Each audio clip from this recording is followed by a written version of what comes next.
GWAR, a 4-letter word with 4 fingers down and 1 finger up. And that finger just so happens to be shaped like Gargamel's penis through a fisheye lens. And I should know, I'm the reason that exact phrasing topped the most searched terms on Pornhub in 2022. And I'm Nicole. And this is KaiJULY Con 2023, presented to you by Mostly Speakin Sentai. Cut the music, cut the music.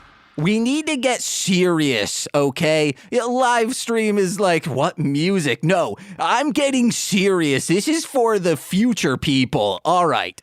We either need to give a huge content warning for literally everything, or we just won't be able to talk about today's movie with, hey guys, I'm James, and that's the emissary of hell, Nicole. Mm-hmm. I guess we should have came up with GWAR names. Hey, I'm the cum gutter fuck face, and I'm the emissary of hell. Okay, all right, that works. And we have to introduce the person who we have to accost. We're going to have to blur the entire audio.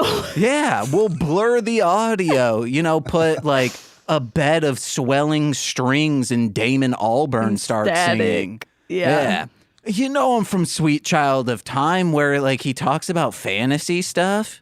Mm-hmm. And sometimes he talks about GWAR, but it's crazy how like I feel like this must be what Corey felt like when we showed him the Evolved Part 1. It's Steve Barnes, Introvoid. It's me, feeling like Corey. What's up, Bohabs? Do we get into it right away? Do I say like, hey, Steve, if you weren't 1, a very good friend of ours, 2, an amazing person to guest on podcasts, and 3, like you actually do promote the show and your episodes generally get more listens than all the other guests? I think I know where this is going. I'd say you're banned. I did not tell you. I told you about a month ago. I was like, yes. I think I might change my mind about this movie because I just watched it and I don't know if I want y'all to watch it or not. I was like, well, at least it's GWAR. They know what they're doing. But boy, oh boy, you think bands would know how to record audio. And we messed up. We should have, I guess you could pay to rent this and it would have been a good transfer. The only one we could find was like kind of a washed out one that might have fucked it up. But I got sick. Well, like my stomach started feeling woozy.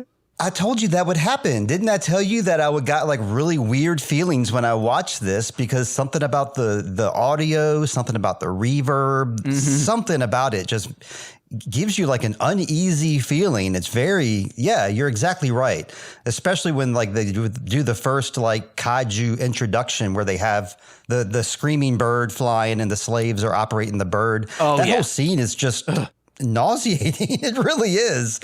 And do y'all know, I mean, I brought a lot of facts about GWAR with me and I'll drop the first one on you right now, which this movie was nominated for a Grammy Award. This is a Grammy-nominated movie. Yeah. You just watched that? And you want to know what? I had a note written down. Yeah, I guess everyone's right. The Grammys are a scam. Why? Why was this? I guess was it like the first year long-form movies were in the categories? It was early on, 1990, yes. And a lot of bands didn't do this kind of... I mean, many bands did. GWAR were kind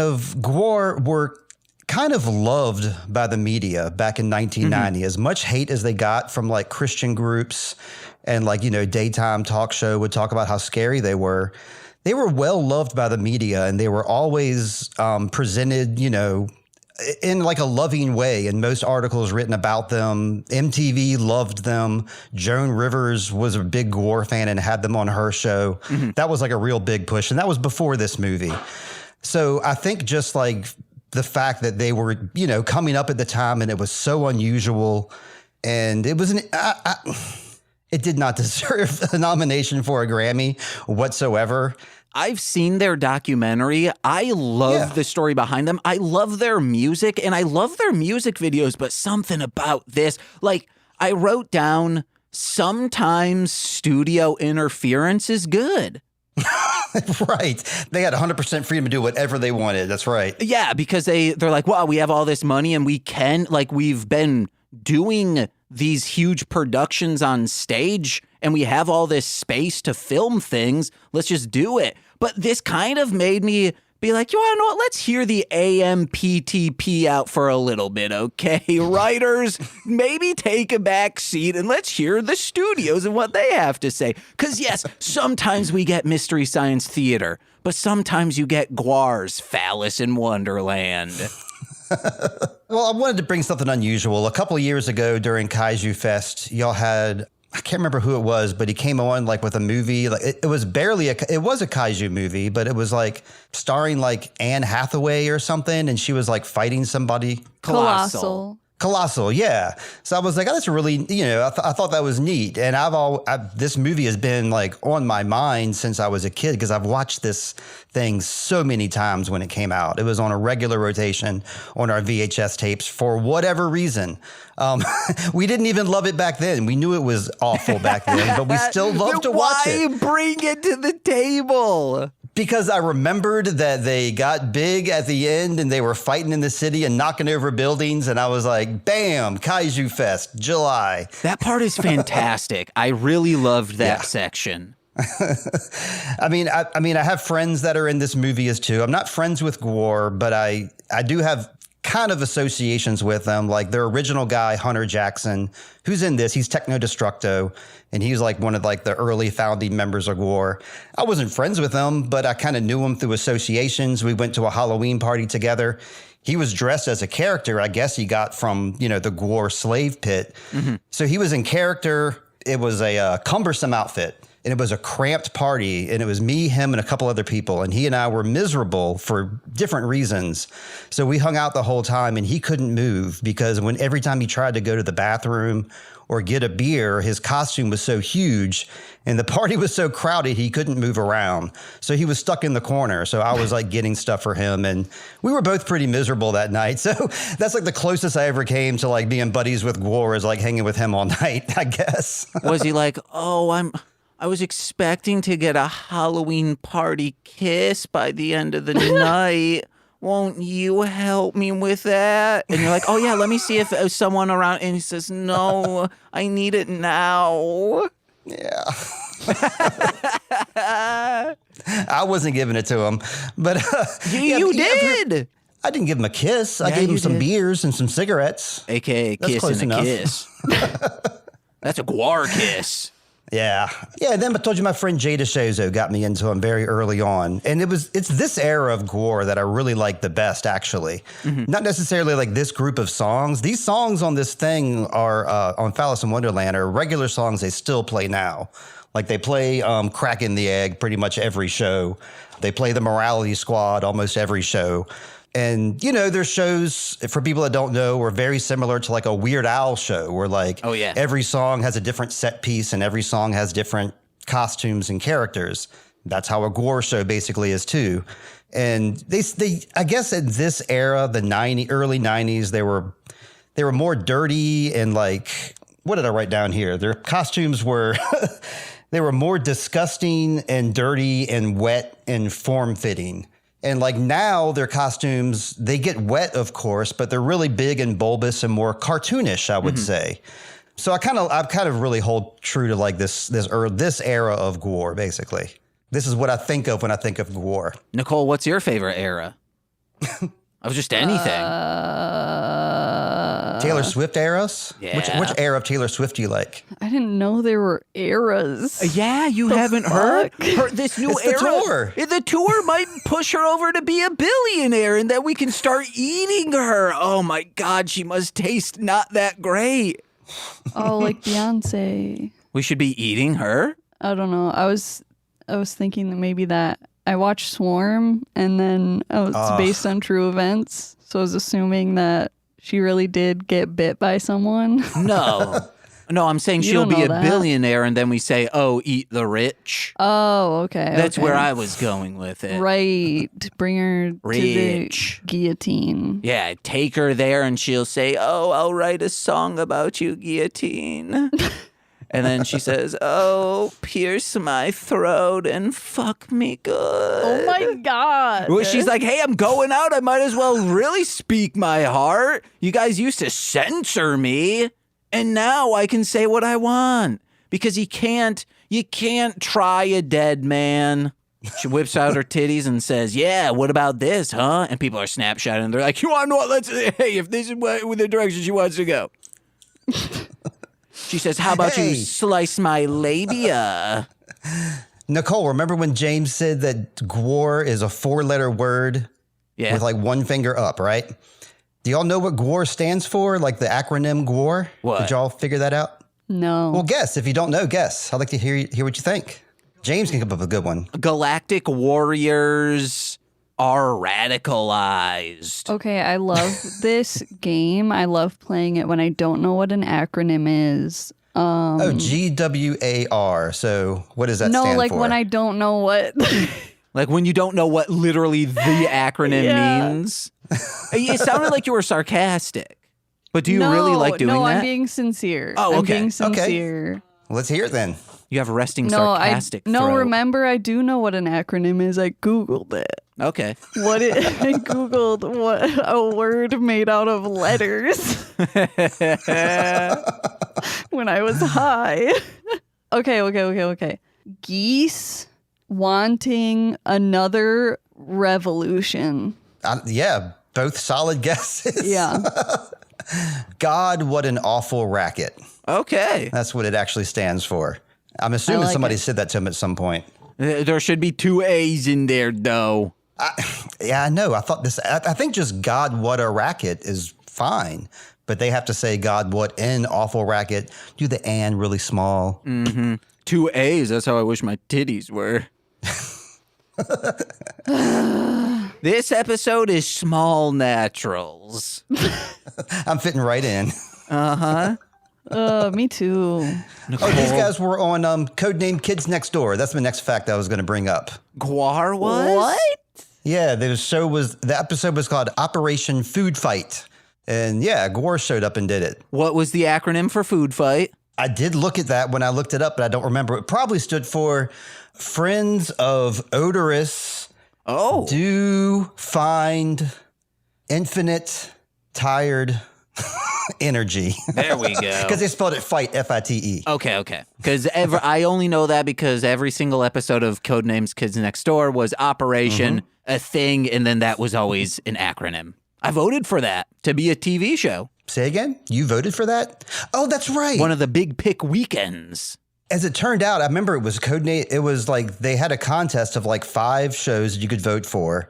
And then eventually over the next few years, all 5 shows became Cartoon Network shows, if I remember correctly. It was like 12. We wanted to do this for Should This Exist, of watching all of the pilots. Some of them are out there, and some people have been like, hey, this isn't anywhere. No one technically bought it. Here it is beautifully remastered for anyone to watch. We wanted to like watch all of them and be like, which one should have won? Should it have been Codename Kids Next Door, or should it have been Evil Con Carne, Grim Adventures of Billy and Mandy? That was the other one that won. Right. Wasn't Ben 10 part of that too? Ben 10 would not. That's like, hey, let's make a bunch of fucking toys and money. That's what Ben 10 is. That was conceived. Kind of like He-Man. Yeah, because all the other ones were like very artsy, like, hey, you just came out of Cal Arts, let's make you a pilot. Yeah, Jenny Tarkowski was always a guy that I always liked his stuff. I think it was Dexter's Lab and Samurai Jack and Powerpuff Girls. Yeah, he directed a lot of that because when he did Dexter's Laboratory, he brought on Craig McCracken and that whole group of Cal Arts dudes. The other one. Plus also Seth MacFarlane. Oh, I forgot that he was part of that. The same Seth MacFarlane. Yes, the interesting D&D episode of Dexter's Laboratory, the one is like the most known of the ones he did. Okay. Highly related to GWAR. What we got there from the Codename Kids Next Door. Actually, Nicole, are there any performance art bands that you're big fans of? performance art bands. I'd be like Ghost or Slipknot, you mean? Something like that? Yeah, people Avatar. who have a character that they're playing, like Insane Clown Posse, I would technically say is. Yes. Dorian Electra. Oh, yeah. Yeah. Never the heard. Sodom and Gomorrah song that just came out is a fucking banger, dude. It's so good. And if you're going to watch the music video, watch it alone. It's so hot, guys. Truly. I love that everyone is wearing a t-shirt that says I love sodomy. Yeah. It's so good. In that music video. It's so good. Guys, watch it and watch it alone. Yeah, Dorian Electra. I do like character bands. Like, of course, GWAR, like everybody in Richmond who's into metal is like into that and is aware of that. And I think that's kind of shaped some of our taste. So, I liked Slipknot when they first came out. I don't care for them now, but when they came out, I thought it was a really neat concept. System of a Down was kind of like a makeup band at the time and played kind of characters on stage on their first album and kind of continued with that after a while. But, more so like Ghost. I think that's a better example. I really like that, that concept. And even the guy who does Ghost, Tobias Forge, has said that, like, he would not object to, like, somebody else playing his character. Oh, hell yeah. And the guy in Slipknot said the same thing. That's a cool thing about GWAR as well, is, like, multiple people play these characters. So, like, in this movie, we see, like, Beefcake the Mighty. He's got that big, Roman helmet. And at this time, he's being played by Mike Bishop. And then he quit the band for a while, but he's currently the lead singer of the band. He's now, like, a different character. So, like, their whole thing is, like, different people can portray different characters. That's fine. But, like, when Corey Smoot passed away, like, in the early 2000s, they retired his character, like, out of respect because nobody else wanted to do it. And then, of course, when Dave Brockie died, exact same thing. They retired that character and went on with the band. I mean, they did this by design so they could grow old and, like, be old but still do the same thing. I think it's a great concept, and it's great that I think it's great that they went on. Some people don't like the fact that they continued on without Dave Brockie, which is fine. Otis was great, and he was a huge presence. And in this movie, he's got, like, the best line reads. He's definitely the most fun in this movie out of everybody. Well, Steve, you must not have heard the news. What's the news? That character's coming out of retirement. And I'm playing him, baby. James, no, that's so disrespectful. We're going to boo you. Nope. Boo. Yeah, I love it because I'm a alien man who loves hate now. You're just like GWAR. You're such a troll. That's basically what GWAR were big trolls back in their day. They just were shockingly stupid. And I think everybody was well aware that they were being goofs, except for the people that they were really making fun of. Yeah. And they got offended by it. But anybody with a reasonable brain knew that they were just stupid. Yeah. Basically. And they themselves they said that they don't even really care for metal music and the metal scene, which I think is weird because they all came from metal and they're still into metal now. I would say at least the founding members more so came from, like, this weird theater art background. Right. Yes. And, like, loud music was an outlet for that to get the most attention, I guess. And then they said, hey, let's make a record. And they're like, well, it's not that great. And then they're like, we should find someone who can make these records. And they're like, oh, yeah, all right. Well, isn't that like when things went into, like, wow, these are actually good albums? I think Metal Blade helped with that when they got on Metal Blade Records.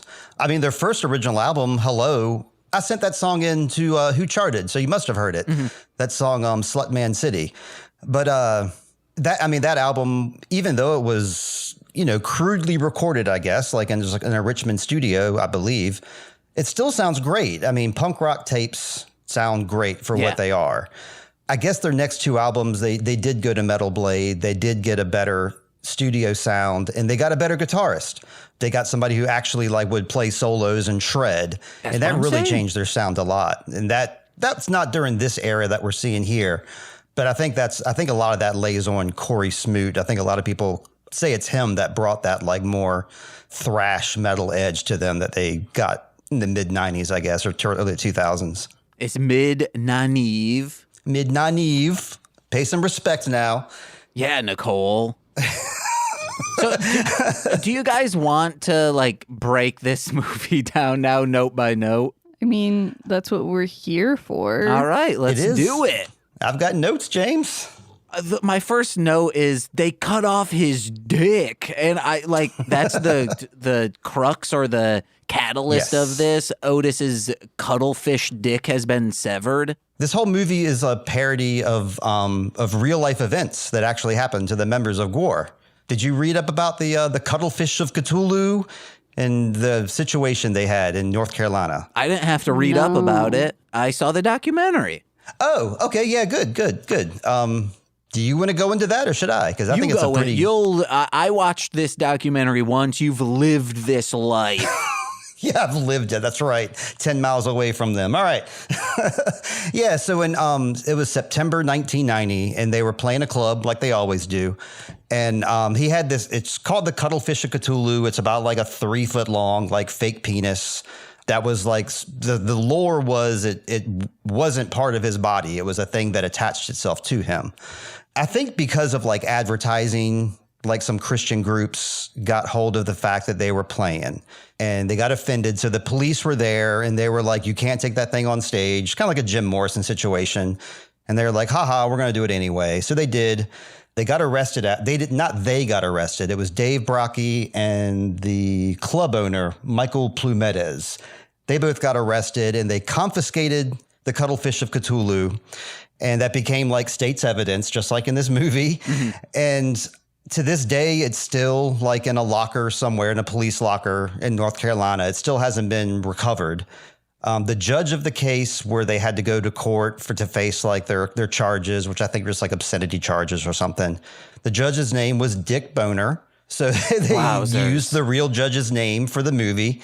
They named the judge Dick Boner. See, like, I didn't know that detail, or maybe I did and forgot. But when you see that on screen, you're like, wow, that's so stupid. Why did they have to name it that? Like, that's them being children. Yeah. Right. And then it's someone's name. It's the guy who did this to them. So they were banned from North Carolina for 1 year. That was like the outcome of that. So boo-hoo. I think they respected that. They didn't go there because they do play shows as ROG, and they just play as like, in regular human clothes and just play, their songs, but without the theatrics. They didn't even do that. They withheld that. What does ROG mean? It's GWAR backwards. No, but what does the acronym mean? Means really a what? GWAR? Okay, all right. You got it. I'm looking at the Wikipedia entry for ROG right now. But yeah, this whole thing came at like the height of like the Tipper Gore era. So there was a lot of, this is around the same time that like Frank Zappa and like John Denver and Dee Snider were doing the PMRC thing and doing the hearings. And so GWAR was always looked upon favorably because they came up at like just the right time as all this other stuff was happening. And they were kind of like a funny, like, I don't know, taking it to the limits, I suppose. Mm-hmm. I really can't speak to it, I suppose. But yeah, that's the whole story about the Cuttlefish of Cthulhu. There's another one that I think that they fashioned later on, because I remember seeing it like at other shows when I saw GWAR. But I guess it was just another cut of it. This did kind of mess with their career, like it stilted them a little bit, because they were set to play MTV's Spring Break that was happening at Myrtle Beach the next year, but they were banned, so they couldn't do it. Oh, really? I didn't know that. No, I'm lying. Oh. Imagine being on like spring break, hot weather on the beach in all of that makeup and prosthetic work, just sweating your ass off saying, yeah, we're GWAR. I guess feed us beer. They're not even there to play. They're just there to like... To party. Yeah, to like schmooze and like make sure people are happy. They're surfing. That too. I have a question. What's up? Was it also called the case? Was it state versus penis? I'm not sure, honestly. James, do you have the answer to that? I do not have that. I believe it's boner versus dick. Yeah. Fantastic question. Oh, so my thing, if we did like what we do on Formulaic or Height of Horror, this existed where like Lil Corey will say, I'm Corey, and then I will say, I'm something from the movie. I had two alts from this, which was, and I'm an airship literally fueled by crack cocaine, or, and I'm now a supporter of the AMPTP. Those would have been my alts. Not bad. Yeah, I think this movie is the first time I remember hearing them say the word bohabs. That's why I called y'all bohabs at the beginning. That's what GWAR fans are known as. Like, what are Insane Clown Posse, Hatchet Men, what are they called? Juggalos. Juggalos. Yeah, so GWAR guys are called bohabs. Same thing. And it's probably the same people, actually. Just different makeup. Hey, fans, you can call yourself whatever. Just don't call us late for dinner. Nicole. Wow. I want our fans to feed us. Meow. What? Because I'm a little cat. Feed me. I wrote down a quote from this. All right. It's the It's poetry, I bet.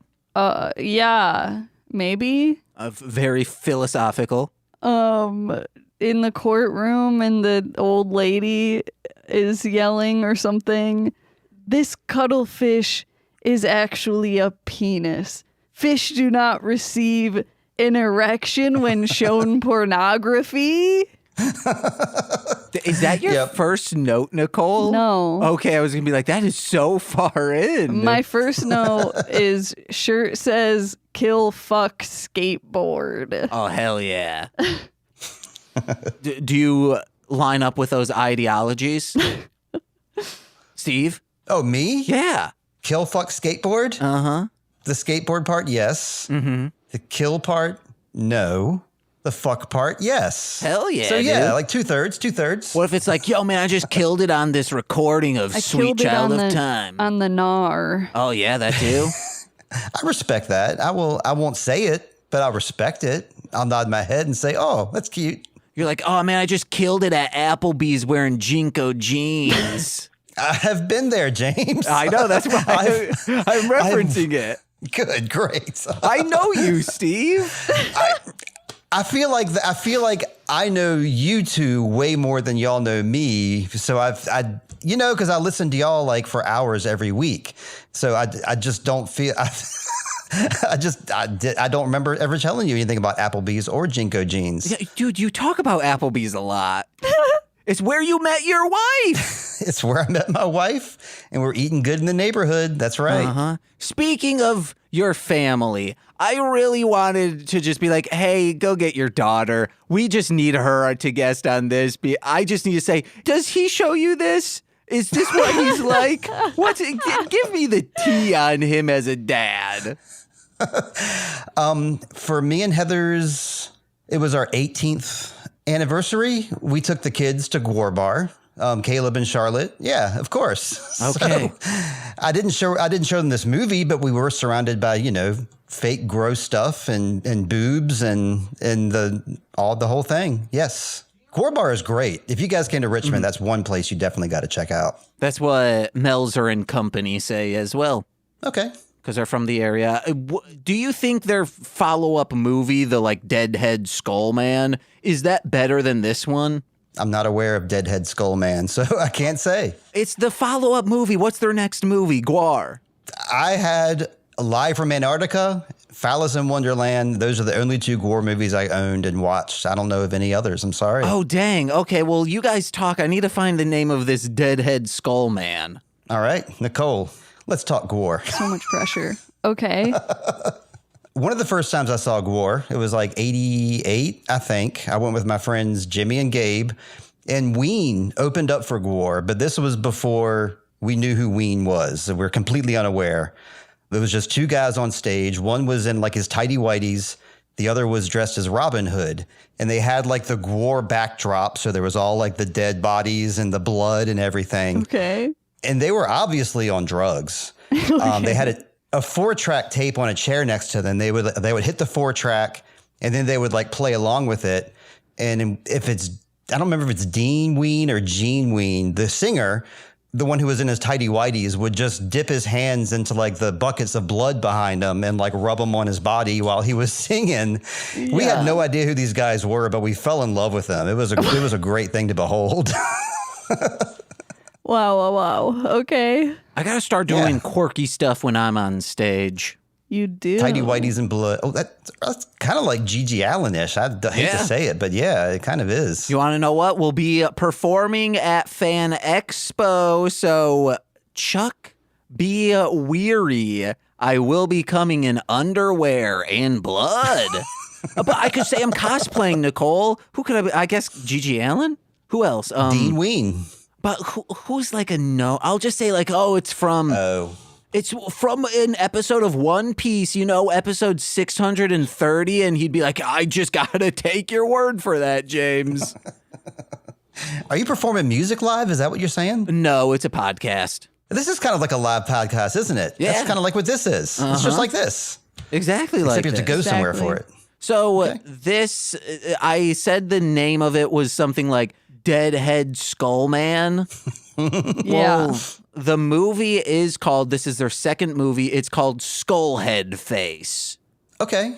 Pretty close. That reminds me more of Death Clock, because they have that guy Skull Face, Skull Bones. What's his name? I don't know. From Death Clock that does all the jibber jabber in at the beginning. I think Brendan Small is overrated. No, he's highly underrated. He's underrated. Yeah. He's highly underrated, in my opinion. There was an episode of Comedy Bang Bang. I'm sure you have listened to this episode. He was promoting his solo album in between, like, hey, what's Death Clock going to do? So it was him, Cameron Esposito, and Scott Aukerman, and he shows them this song, and then Cameron's like, hey, can we pause it? That's you? And he's like, yeah. And he's like, she go, or they go, I think, why do you do comedy? And he's like, I had to do comedy because I would be the only one who would hire me to do music. Because he's just like shredding. He is. And Cameron's like, wait, this is you? What? He is just as good as any of the other shredders that you see, Joe Bonamassa, or I always compare him to Devin Townsend. They have a very similar style, and they're, comrades in guitar. And yeah, he just remains in comedy. And hey, a new Death Clock movie is coming out. Have y'all heard about this? Yeah, I'm pumped. Army of the Death Star. So I'm very pumped about it too. Finally getting that ending we've been waiting for. For years. I'm glad they gave it to him. I mean, he seemed like he gave up on the whole concept for a while. Like he was like, well, it's gone now, so. No, he was holding out. He's like, I will do this if you give me money to do a movie. Like, that's how I will end this show. And he just waited out until Max was like, hey, we'll give some Adult Swim stuff some money. Okay, so it's Max. I didn't know that. All right. Yeah, because it was with the Aqua Teen movie, I think maybe Adventure Bros, and Metalocalypse. Yep, I'm glad they're coming back. Me and Heather got to see the Metalocalypse tour with Mastodon, and that was some good stuff too. I'm just talking about shows I've been to. This is really fun. Best show I ever went to, Hunks and His Punks. Never heard either. No, I've heard you talk about them, but I don't know anything about beyond that James knows this band. Nicole, best show you ever been to? I haven't been to a lot. I've been to like a handful. Well, that should be easy to narrow it down then. That time I got flashed at Yardapalooza. Oh, yeah, your own show. Yeah. Yes. The best show where I was very drunk. Yeah, and that's why it was so fun. You flashed, James? No, that's the thing in my head because I didn't have my glasses on, so I don't know. All I saw was like this it looked like something that wasn't a white blob and then a white blob. And then I'm like, what was that? And then afterwards, they're like, dude, did you see the person who flashed you? I was like, someone flashed me? I was like, wait, was that Nicole? Her brother was right next to her. And from my perspective, I'm dancing. And then I just hear a bunch of women go, woo! And I turn and I go, woo! And I just keep dancing. Like, I didn't even know what happened because I was just so, like, yeah. You contributed. That should have been like, James, you should perform live every single day. And no. It's one of those things where it's like, whoa, I finally made it. I am likable. And then just an immediate crash the next time of people just saying, we're indifferent, not a fuck you. I'd appreciate a fuck you. But like people just being on their phones, being indifferent, that's the thing that's worse. Mm-hmm. That's a lot of Richmond shows. People staring at you while you're playing. And you get used to it after a while. And it doesn't mean that they don't like you. It just means that they're standing there staring at you. Mm-hmm. And they're listening to what you're doing. That's why bands like GWAR are fun for us because, you know, a lot of stuff is happening. Yeah. For the most part, like during a metal show, I don't go to thrash metal shows or stuff. Just, you know, stoner metal. Yeah. So, yeah, you just stand there and groove. It's not like it's not a transfer of energy. So you got to be used to just people staring at you. They're doing it right now. I was going to bring up when you brought up Richmond, like, hey, GWAR kind of set the bar. So everyone's like, hey, we should be in costumes or be like, have a lot of showmanship. That's the same for Michigan because of Detroit. Like Motown started. Sorry, Butter's screaming in the background. I can hear it. Okay, good. I'm glad you guys can. Usually people can't. Because of Motown being very showy and being theatrical, and then Alice Cooper coming and also setting that precedent even higher. That's just that, like, Insane Clown Posse's like, yes, that's what we're going to do. That's why Kiss was so popular there. Detroit Rock City, baby. Yeah, I guess with GWAR, like we didn't get a lot of costume bands coming up after them, but a lot of metal bands associated with GWAR that, you know, opened up for GWAR. GWAR nothing. It's the kitty cat. Yeah. What's up, buddy? Sorry, listeners. Wait, is Sock still here? Yeah. Oh. I can see them both. This is what I want every time we podcast, James. This is exactly what I want. And now we hear Hooper in the background. Yeah, he's being obnoxious tonight. That's his name, right? Hopper. Okay. No, well, hey, I have a slight dialect. I say Hooper. You say what you want, James. I know. Wheel of Time Season 2, I think you're going to meet Hopper. I think you're going to meet the Wheel of Time Hopper. I'm pretty sure it's going to happen. So I'm very excited about that. Yes. Hooper. Are you going to watch Wheel of Time, Nicole? Probably not. I did watch 18, what is 99. it? 99? Yeah, I did watch that. You watched it meaning that you liked it and you enjoyed it, right? I did. I just didn't like the ending. Yeah, that wasn't satisfying. Yeah, I wanted it to be more depressing and it wasn't. Yeah, I wanted more than that too. I thought the big blow up at the end, the big explosion thing I don't know. I'm not sure where they were going with that. I was willing to go along with the ride. I really wanted to. And then they pulled the plug on us. Yeah, I don't know. I was hoping it was going to be something like, oh, she had a mental break and her son and husband are there desperately like trying to help her get better or something like that. But it was like, no, they're in space. And I was like, okay. Oh, well, I actually like that angle of it, as a matter of fact. I meant, like, what I didn't like was the ending they had on the boat where, like, the four of them, like, held hands and watched as, like, an explosion happened and they all died on the boat. I thought that was kind of made me shrug my shoulders and raise my eyebrow. I like the space ending. Maybe it was because this happens to me. Like, if a show does a song in the right way with the right action and the right tone, I will just fall in love with it. So like David Bowie's music going along with that, I was just like, oh, okay, well, I guess I love this. Like, there's no other way about it. Oh my gosh. I'm sorry. I didn't like it when everyone was all worried if the printing presses would be able to switch over from the 1800s to the 1900s effectively. Right. Yeah. They were afraid like their books would all, have a weird font to them from now on. They thought that it was going to be a crash, They couldn't write their checks properly. Yep. Yeah, people would stop going to the library. Y219 is what they were calling it. Or shoot, Y19K, dang it. That's on me, guys. We knew what you were talking about. Well, just in case others didn't. All right, let's get back to this movie. Let's crunch through some notes. If GWAR smokes it, it must be healthy. And we're talking about a crack in the egg. No, a crack in my pipe. I like this one a lot. They still play the song live, and this is where he gets his son. He inseminates the egg and with his semen. And so now Odorous has a little boy named GWAR. And he lives. He still shows up at GWAR shows to this day. Is it played by a child or a man playing a child? No, I'm talking about the little dinosaur, GWAR. Oh, okay. Oh, okay. The kaiju. Oh, the kaiju is his son? Yes. I missed that wrinkle. Oh, he just said it one time. My son. All right. That's all you knew. Man, if I could semen on an egg and then a little whatever it is comes out and I say it's mine, I'm going to start doing that to the eggs in our fridge. I'm going to say, Nicole, these are all mine. A son will appear.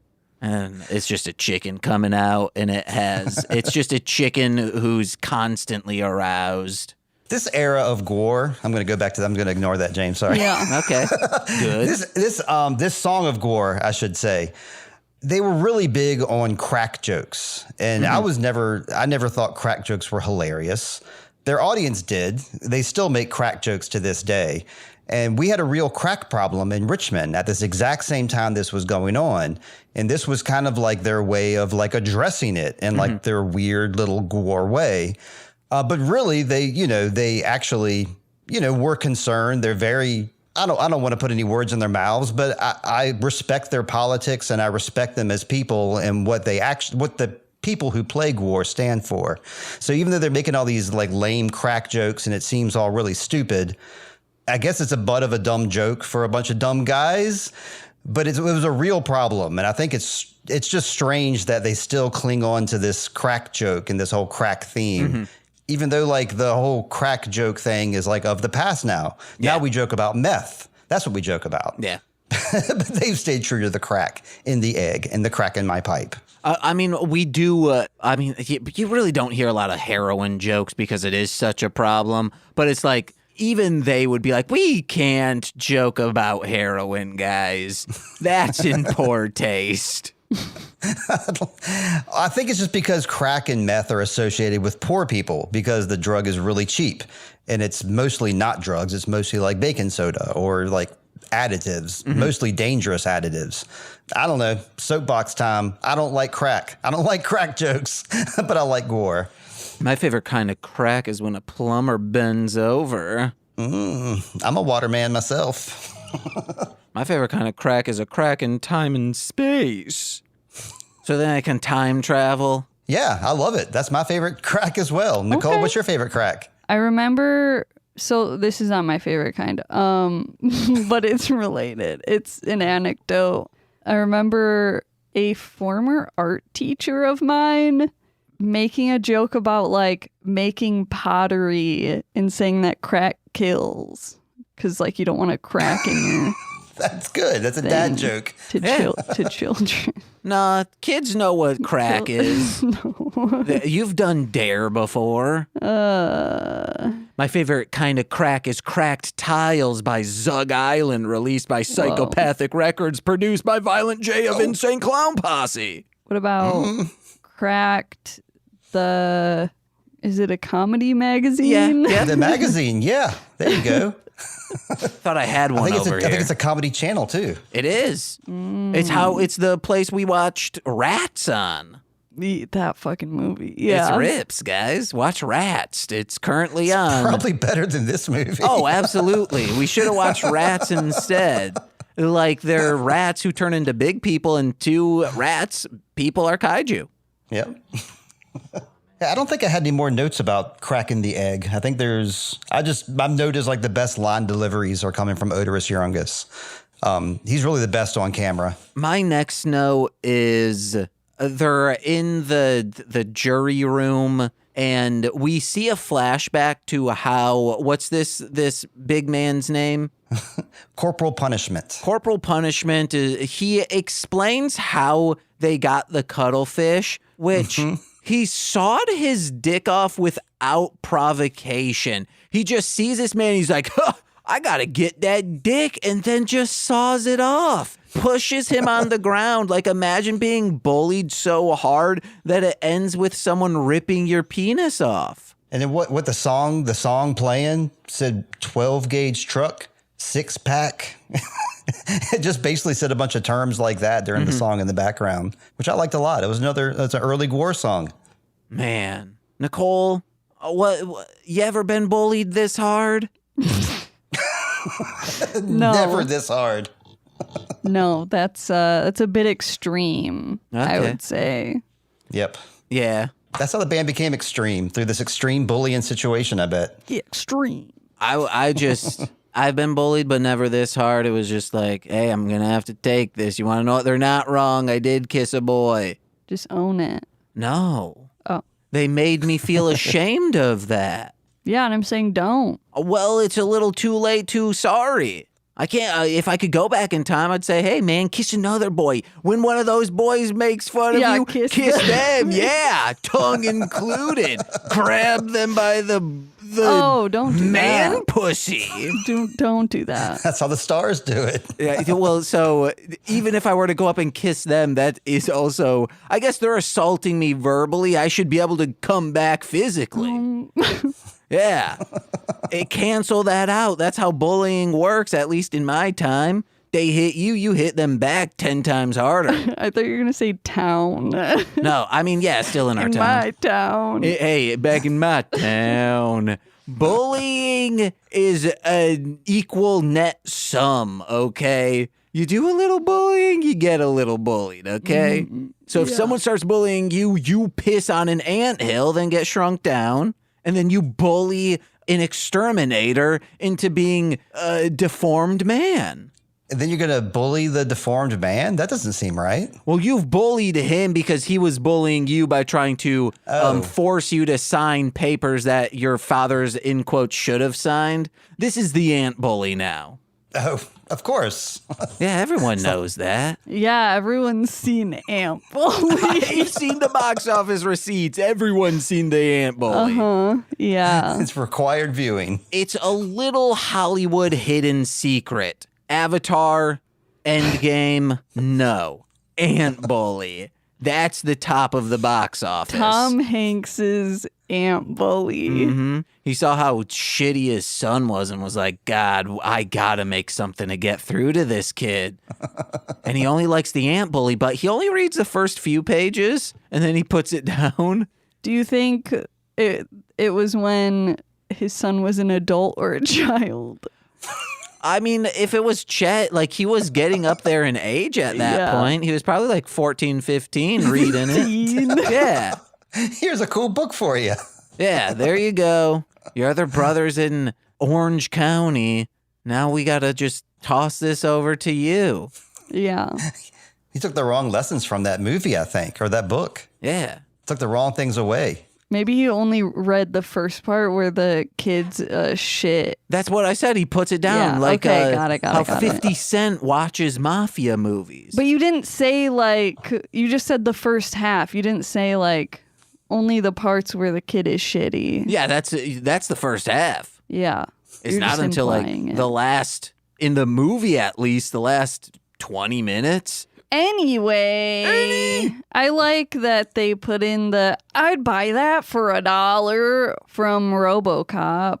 That was a cute reference. I didn't catch that reference. Because it was just like on the TV in the background while that dude murdered his mom with a skateboard. Oh, yeah. Yeah. I'm friends with the guy who, or I used to be friends with the guy before he passed away, the blonde-haired guy who encourages the other guy to kill his mom with a skateboard. That's Larry Glover. He went to school with me, was part of my friend group, played drums for a bunch of punk bands, and obviously a friend of GWAR. He got a speaking role in the movie and everything. Hell yeah. Damn, were you trying to vie for that speaking role or just any role? No, I didn't know any of the guys at all. I was not cool with the crew at that time, so I wasn't trying to get in there. Now, you're stoned out of your mind as an extra in Skullhead Face, and that's why you don't remember the movie, right? That's right. Okay. I was just talking earlier today about how when I shared the screen with Will Poulter during Dope Sick, that's what I thought you were going to bring up when I was sitting in the bleachers about like 50 feet away from him with hundreds of other extras. So we had a really good time that day on the set. Is this a GWAR thing? No, this is a Dope Sick thing. Being an extra on Dope Sick. I don't know what that is. That was a show that was on Hulu a couple years ago, starring The original Batman, Michael Keaton, that's him. Rosario Dawson, Will Poulter, my buddy, Will Poulter. About the drug industry. Okay.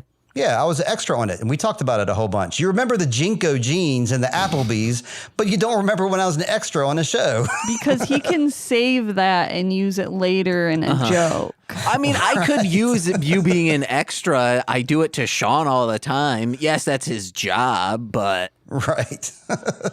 It was a great job when I had it. That was the best job to have, but I was not an extra in GWAR's movie. I don't think they got paid anything whatsoever to be extras. They probably begged for the roles, probably. Yeah, you gotta still go beg. Say, hey, guys, I got some crack. I would have loved it, yeah. Say, I know your ship's fueled off from it. Oh, yeah, we're talking about the kill mom scene in Larry. I think the next scene, did y'all recognize Gibby Haynes from the Butthole Surfers? Yeah, we recognized and we started cheering when we saw Gibby Haynes from the Butthole Surfers, Steve. Because I know what just any musician looks like, period. And more specifically, Gibby Haynes from the Butthole Surfers, Steve. If I was talking to Howard Kramer right now, I'd be like, hell yes, I recognize Gibby Haynes. Everybody knows who that is. I guess you have to be 50 years old, I suppose, to recognize him on sight. But he was the sleazy director with the long hair and the beard trying to coerce the children. Y'all have heard the Butthole Surfers, correct? They were played on Too Charted recently, right? I'm not sure. I remember them. They were most famous for being like a joke on The Simpsons. When Ned Flanders' kids had to go, they got poor and they had to get shirts from the Goodwill. One of them pulled out a Butthole Surfers shirt and was like, "Look, Daddy, I'm a surfer." No, we don't know Gibby Haynes. Well, that's a big deal. He's a pretty huge dude in the punk scene at this time. So getting him in this movie and getting that role was it was a mind blower for us. It's like, I don't know. I'm trying to think of somebody that you really admire. And like if they showed up and agreed to, produce your podcast for you, it's like that kind of level of, I don't know. I guess like if I'm really thinking of who I would be like, oh my God, I can't believe they're here. It'd have to be Gibby Haynes from the Butthole Surfers. But he rose to prominence with Daddy's Money, didn't he? No. What? He's part of the Haynes fortune. Yeah, that's right. There we go. Gibby Haynes, I was going to say that has to be a stage name, but no, like that's so stupid. No one could come up with that besides a parent who's like, let's name him Gibby. Yeah, let's just call him Gibby Gibson. All right, yeah, there we go. Mm-hmm. What's his last name? Oh, yeah, Haynes. Haynes, go for it. Gibson Haynes sounds fancy, but Gibby Haynes does not. R.I.P. to the Butthole Surfer drummer. She just passed away about a week ago, so gotta bring that up. Wait, Gibby? No, not Gibby, the drummer. Oh, okay. I don't remember what her name is. I'm sorry to say, but she's the woman that you are familiar with the movie Slacker by Richard Linklater? I'm familiar, but I don't think I've ever seen it. She's on the cover of the movie. She's like the weird girl with the hat and the glasses on the cover of that movie. Okay. But yeah, she was a drummer for Butthole Surfers. Not with us anymore. Is that American Pie Man? No. Oh, okay. No, it's not. What one is he in then? Jason Biggs? What do you mean, what one is he in? He's in like another like slacker type comedy. He was in Waiting, I remember. He was at a restaurant like Applebee's. I don't think it's the same one. That's wait, he's not in there. That's Justin Long. Yeah, that's what you said, right? No, Jason Biggs from American Pie. Yep. Okay, moving Totally two different on. people. Totally. We saw GWAR in sunglasses. That's fun. Is that the jazz number? Yes. That song rips. It really did. Yep, I like that a lot. And did you see the girl? She really resembled Betsy Sidaro, who was eating the cereal. Oh, yeah. I wrote down as a note, Betsy Sidaro's eating cereal. Oh, somebody jizzes in Betsy Sidaro's cereal. Okay, it's not Betsy Sidaro, guys. Betsy Sidaro at this time would have been a child. They pulled the prize out of the cereal box, a crack pipe. Very appropriate.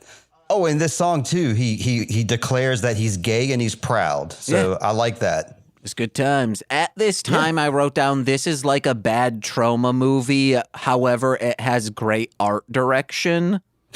Something no trauma movie has ever had. GWAR and trauma would be a good combo, I think. Yes, just like ICP and trauma should have been a great combo, but why didn't they ever do that? I don't know. Was like Violent J a dick to them or something? No, it just seems like they're like, we're going to do this ourselves. And it's like, well, if you went over to like just one other person who is also doing it for themselves, like sisters, they would have been a match made in heaven.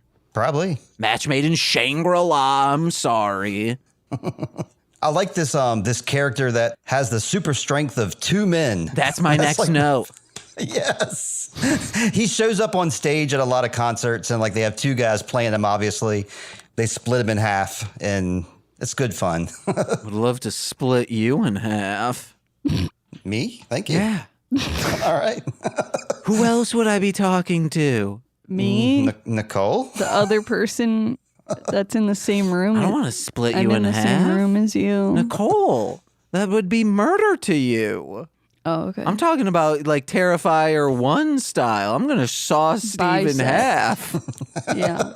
On certain days, I might be okay with that. Today, no, I don't want you to do that. But it will be with a special blade, so when I cut you in half, you become 2 Steves. I like that. There you go. The strength of 2 Steves.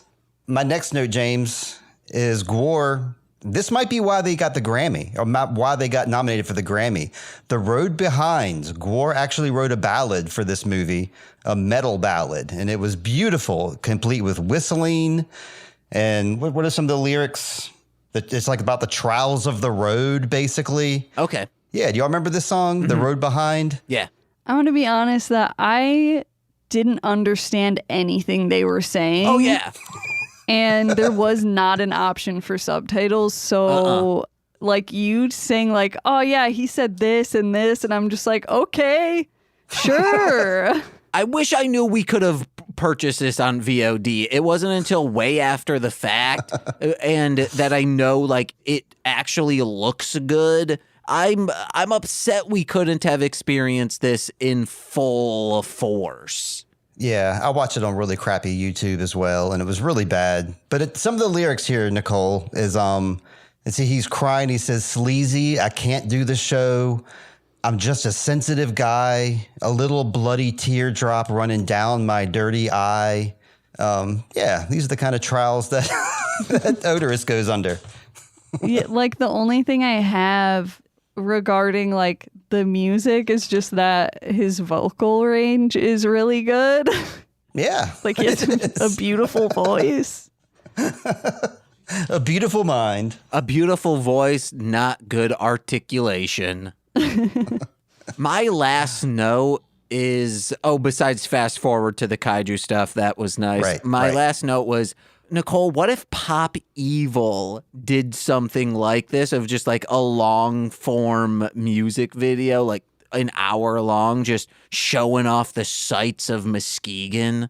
It would be bad. No, it would be cool. They'd be at Summer. It's like, whoa, guys, we need to get the band in proper shape to play Summer Celebration. Oh, what will be the obstacles they fight? Oh, Mr. Scribb is trying to heat us with greasy pizza. No, get out of here, Mr. Pibb. It may be greasy, but boy, oh boy, does it taste good. It's good in the mouth, not on the face. And then all of a sudden they're like, Mr. Quick, he's too quick for us. Shit. I don't know anything about Muskegon besides the 2 fast food places we have. That's all you know about your hometown. What's a Muskegon thing? The Causeway. Oh, let's practice by playing at the Causeway, but it's flooded. What can we do? And then like one of them in the band's like, I'm always real thirsty. Like it's set up that he's like, oh, I'm dehydrated. I'm dehydrated. And he just puts a straw down and just goes, and then sucks up the water so they can perform. They're like, oh man, we got to perform on top of the blockhouse. Oh, that's the thing. They're just performing Sand dunes. Yeah, they'll perform there, and then they're like, the insurance won't let us play there unless we get the longest flagpole we can, so drivers will know we're around. Yeah. And there was one other one that was like, oh, that's actually like a place in Muskegon. Yeah, lost it. Malali Park? Is that the place where all the kids went to fight? To fight? That's the place. No, that's probably Riverside. It's like right across from the high school. Okay, yeah. That's Riverside. Where's Malali Park at? I've never been there as an adult, so I have no idea. Isn't that one by the middle school? I think that's where all the middle school fights happened. That's more towards that side, right? I don't know. Yeah, Malali Park. I remember people saying Malali Park's where the fight's going down. And then Riverside. That's how the song goes, yeah. Yeah. Yeah, there you go. All the places people are getting And they're beat like down. inside the like ring where the fight is happening. Oh, that would be like nice. as they're playing their music. Mm-hmm. And the fight is actually a mosh pit because that's the type of music Pop Evil does. Yeah. They don't. Going 100 and a 55 and I don't know. Like, yeah. Oh, we're going to punch Punching and each kick. other. And then they play a show for Langs because that's the entire mall now. Yeah. I mean, that's the only reason the mall's open. Uh-huh. Also, all the people who want to go shop at Langs. I wish I knew That's anything implied. else about Muskegon. That's a lot of Same. things. Oh, same. I would jump in and talk about the Taco Bell on the corner if that was such a thing. There is a Taco Bell on a corner. There has to be. See? That's the place where all the elementary school kids would fight. Yeah. Well, you guys got any more notes? Yeah. Of course Steve does. Of course. I'm got like a notebook here. Come on. Let's do like 10 more minutes of notes, Steve. I'll just basically have one more before we get to the kaiju stuff. I like how their songs are generally structured like a 3-act play. It's like first you have like the basic gist, the introduction, and then like you have like some kind of twist or some kind of, confrontation. And then at the third act, there always something weird happens, like in the cracking the egg, for example. The song's about crack. And then the song's about this egg. And then he jizzes on the egg. And then the third act, the egg becomes a baby and he's the father. So all their songs kind of follow that structure where there's like a 3-act thing that happens. So I like that. They're really rooted in comedy. It's crazy that at Reese Puffer Middle School, they showed this video during sex ed to teach us how it works. Yeah. The kids are on board. Kids love it. Kids love My GWAR. mom, she signed a permission slip. She was like, A-okay. Did she know? I guess like when she was in school, they would have been showing this as well. Oh, even when she was in school? Yeah, she was in school in like 95. Maybe. What? Oh, wait, no, you were like born. Never mind. I guess I think your mom is much younger than she appears. All right. You were in school in... No, wait, you had a child at 95 too. 94. Correct. No. Yeah, 94. That's right. Wait, whoa, same age as Nicole. 96. Sorry, 96. Dang I got it. that wrong. Dang That's it, my Caleb. brother. That's my brother. I hope your son is not listening. It's possible he could be. He asked me to ask you something, as Yeah, a matter what's of fact. Here we go. You started playing Final Fantasy recently. Yes. You're playing Final Fantasy V Yes. on your stream. Have you been playing the new Final Fantasy yet? No, we don't have anything that would play it. Well, there goes that question then. He's been playing it and he wanted to know how many icons you've gotten through and he wanted to know, some very specific questions and they're all moot now. Tell him get on that Patreon and maybe I'll be able to get one someday. Yep. But yeah, we were laughing that you were, because I was like, yeah, James is playing Final Fantasy. And came from a family gathering. We were all just hanging out together before this. And, and I looked on your stream to see which Final Fantasy you were playing. And I was like, oh, he's playing Final Fantasy V. That was a big laughing point, James. You got a big laugh in the room for playing Final Fantasy V. Wow, roasted. It's a good game, guys. It introduced like the real is. good job mechanics. Like it improved on, I think, the Final Fantasy III job mechanics. It feels a lot like, if you just grind, you can break the game very easily with these mechanics, just like Final Fantasy VIII. But I think Final Fantasy VIII is a more simplified way of like, okay, all you have to do is like get like these 3 things, and then you can just wreck house the entire game. I started Final Fantasy VIII. I didn't get anywhere near close to even beginning it. I think Caleb took that one over. Final Fantasy III was the last one that, like, you can laugh at me now. That was the last one that I actually like played through and conquered. And it was a lot of. Oh, even Gibby Haynes got to 4. That's right. What an absolute noob. But yeah, it was a lot of grind. It was a lot of battling little small creatures to gain like a half a point of, XP. And then it was a lot of that. I remember like going in the woods and picking fights with very like crappy little small creatures that I would just, had to battle that a whole lot to gain up experience points to go, face the real guy. Mm-hmm. You know what I mean? If you watched when I played Final Fantasy VIII with Lil Corey on stream, I was explaining to him how to break the game. So our first maybe 8 hours of gameplay, we just went to one specific beach, walked around until a battle happened. And I was like, just keep doing this and you will become at level 15. You can be like as strong as base 100 level. And I'm like, oh yeah, dude, it's one of the best games ever. And the story's fantastic. Yeah.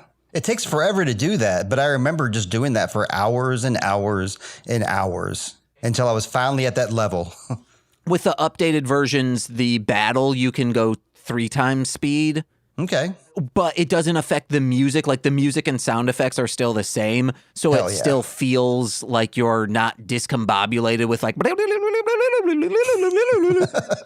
Like the Mario music speeds up and gets you all freaked out when that happens.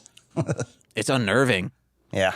But yeah, I'm sorry I couldn't think of any Muskegon things, guys. I'm disappointed. Oh, man. That driveway I kissed Nicole for the first time, their Pop Evil's there doing a ballad about it. Aw. We should ask ChatGPT to tell us everything it can about Muskegon. I would if I could. He doesn't talk to you. It just goes, you play it so that it says the thing out loud and it just goes, watch Muskegon kill dogs. Hell yeah. It says, quite frankly, I've experienced all I could of humanity now. Goodbye. I apologize, but this isn't worth it. Bye. And then it just crashes the site. It crashes the entire internet. No. How? ChatGPT's got his little paws and everything? Yeah. Just like a cat trying to munch on some mayonnaise. Mm-hmm. Cats love mayonnaise. I know 2 that do. Cats love butter. It's true. They do. And butter loves butter. Technically, butter loves margarine. Okay. That's what I eat as well. Yep. I once walked in and Socks was just body deep in a tub of margarine that I like needed to rinse out like it was done. I was like, dude. So then I had to bathe, like I had to like wipe him down because he was all greasy. It was really cute. But speaking of cute, we got a little kaiju now. That's right. Oh, before we get to that, I want to say my very favorite line read from this movie is when the morality squad comes and one of them says something insulting to Odorous. We're cursing, right? We can curse, right? Oh, yeah. Okay. So, yeah, Odorous's line, his response to this insult is, oh, yeah? Well, fuck you. And I thought that was like the best line of the whole movie. And it's a great insult, a great comeback. I'm the comeback kid. I've noticed. About every month, you got a new hit song. None of them are hits. To me, they are. They're future Did hits. you get my note about the Dudge? Can you please put some Dudge in that song? Wait, which one? The most recent anal dentata mix you sent me. Oh, okay. It's like so close to like having like a.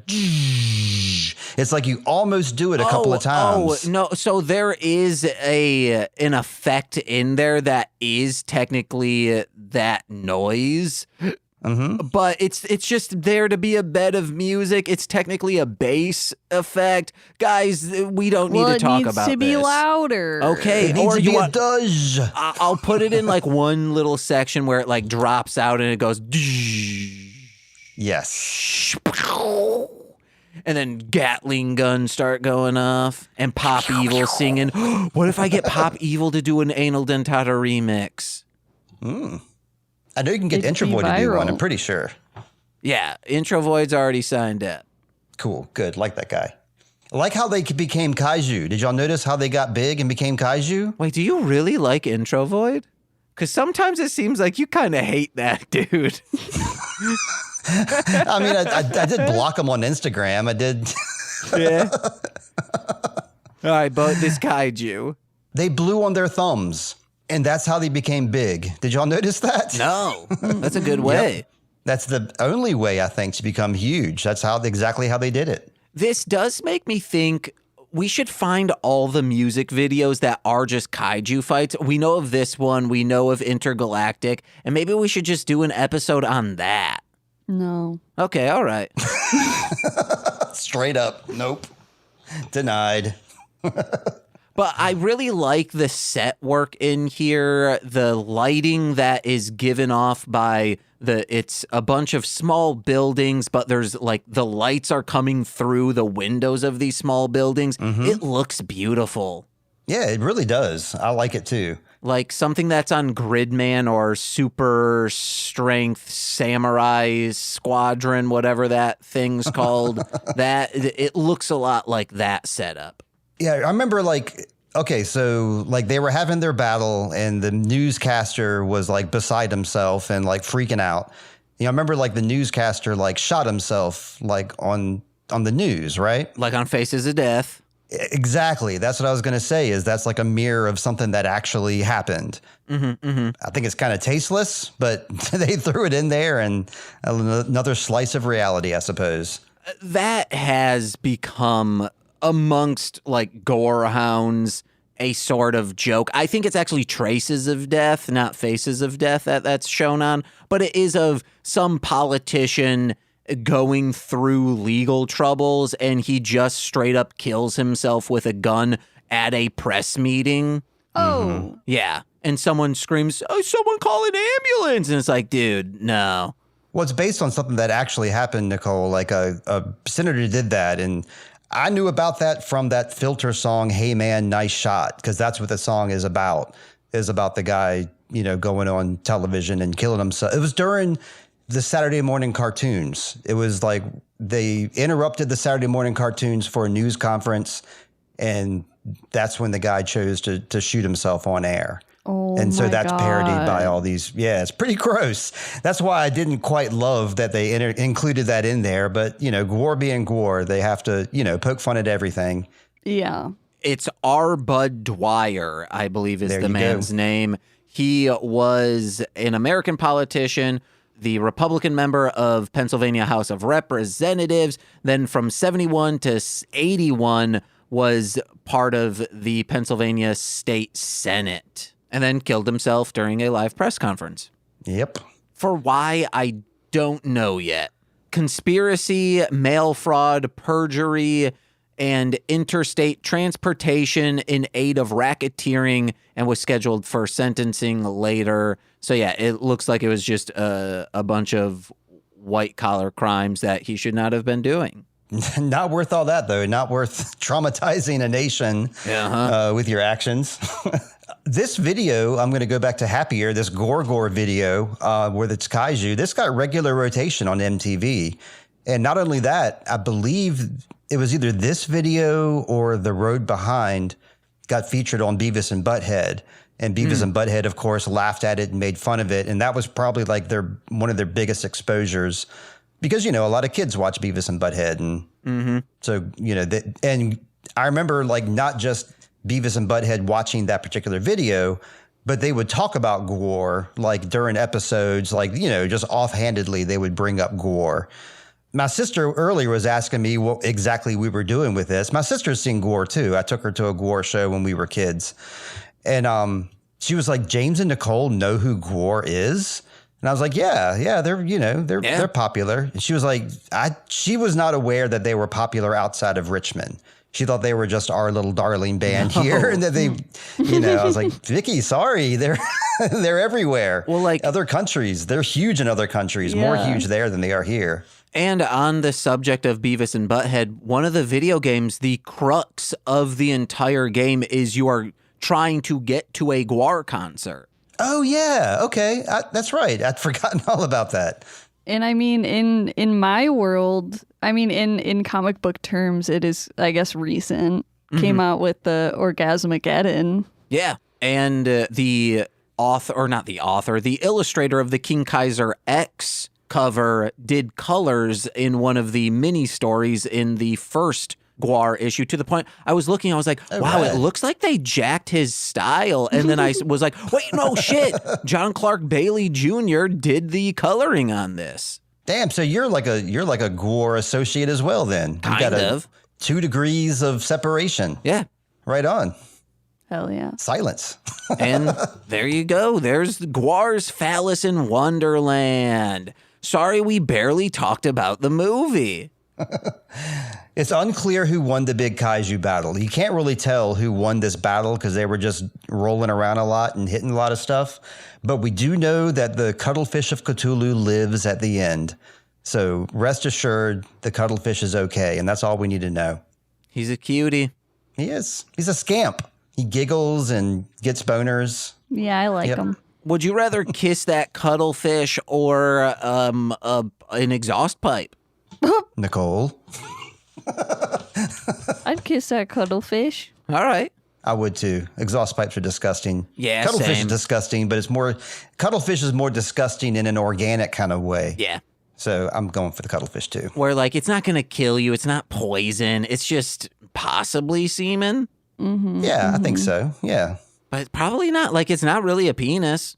That's not its intentional design, but it became such and it acted as such. I think it identified as a penis, James. Be respectful. But all of it, like, does its genetic makeup, like, let's say it's oozing out, like, literal mayonnaise, but then it's like, oh, I'm going to change it and it's going to be semen? Does it have that choice? Is it able? I mean, No, that's what you're saying. am I? Yeah, that's how I took what you're saying. Is like, hey, now it is that. So what I'm saying is, like, I don't know what the fluid it's spewing out. It could be fine for you to drink, but, like, some organic fluid isn't fine for you to drink. I guess it's going to be one of 3 things: semen, urine, or blood, Or pus. or pus. Sure, yeah, because it does look pretty disgusting and infected. So pus is. I think I would like pus the least. That would be like my last choice. Same. Would be the pus. I think blood would be the next to last choice. Yeah. And then I think semen might be the next to last choice. And then urine would be what I would prefer, I suppose, in that situation. Urine's clean and sterile, guys. Sterile. So That's what is Tyler semen. Durden taught me. Well, I guess semen is as well, but I think urine would go down easier. Not as thick. Well, not supposed to be. Some people do have thick urine. Maybe it's just they're trying to, like, squeeze it out too hard and it's actually semen. They're like, damn, I got some Silly kids. I have some white, thick urine. It's like, dude, that's not. And they're like, no. God says I'm not allowed to do the other thing. This is urine. Oh my gosh. All right, Steve, thank you so much for being here. Do you have anything to plug? Always. Right now, we're doing Sweet Child of Time. We're recapping Dark. We just started season 2, and we're going to be recording season 2, episode 2. I think tomorrow, as a matter of fact. That's been going really well. Introvoid, I have 4 songs that are like 75% done. I've already kind of greased the wheels with James a little bit, like, maybe you can help me with this. And James is like, give me something to work with and I'll work with it. So that might happen at some point in the future. What I'm really into is doing, helping you out, doing a remix of Anal Dentata, but that doesn't come out until like October, right? Yeah. Yeah, I plan for some Introvoid stuff to come out before October. But Sweet Child of Time is weekly. That's my plug. Hell yeah. Nicole? As always, follow Darling Homebody on social media and visit darlinghomebody.com. Hey guys, head over to mlmpod.com to find out information about my other podcast. Hey, check out my music. We just talked about it under Marshland Monster, wherever music is found. Just put out a new song. I mean, live streamers, it will be later. But if you're listening to this as a podcast in the future, hey, Ill-Fated Brigade with Dragon Boy Suede was just released. Go check that out. And finally, head over to patreon.com/MLM pod, where for $5 a month, you get exclusive content every single Friday. And if you're a $10 patron, oh boy, you get some good stuff monthly. And I will say, we will be releasing an episode of Mostly Speakin' Sentai After Dark, where Nicole will be discussing what happened at Anime Midwest, and we'll be doing the season finale of Akiba Ranger Season 1. So please hop on over to that. It's going to be a good time. And if you're a $10 patron, you get monthly exclusive content, and you get shout-outs on every single free feed podcast. So let's begin with those, starting with Steve F., Eric Berry of Ranger Command Power Hour, Alex Z, the Waz Orion, he's a producer now, don't know his producer name, Jordan B., the Chaos Witch, my big old brother in common law, Joshua Jacus, Steve Barnes, he's right here, baby. The womb in which I emerged, my mother, Lil Corey's BFF, and now former roommate Shane, that fed. Twitch.tv/Corwinning. It's Corwin. You'll be seeing him tomorrow night or the next week. And then finally, you heard him on the previous episode. It's Twitch.tv/From the Rom Complex. R2 Shelby 2. I've been James. I'm Nicole. And Steve. And we've been Mostly Speakin' Sentai. Bye-bye. This has been a Marshland Media production, produced by James McCollum. For more content, please visit MLMpod.com. To support our network and have access to exclusive podcasts, head over to patreon.com/MLMpod and sign up today. Oh, yeah.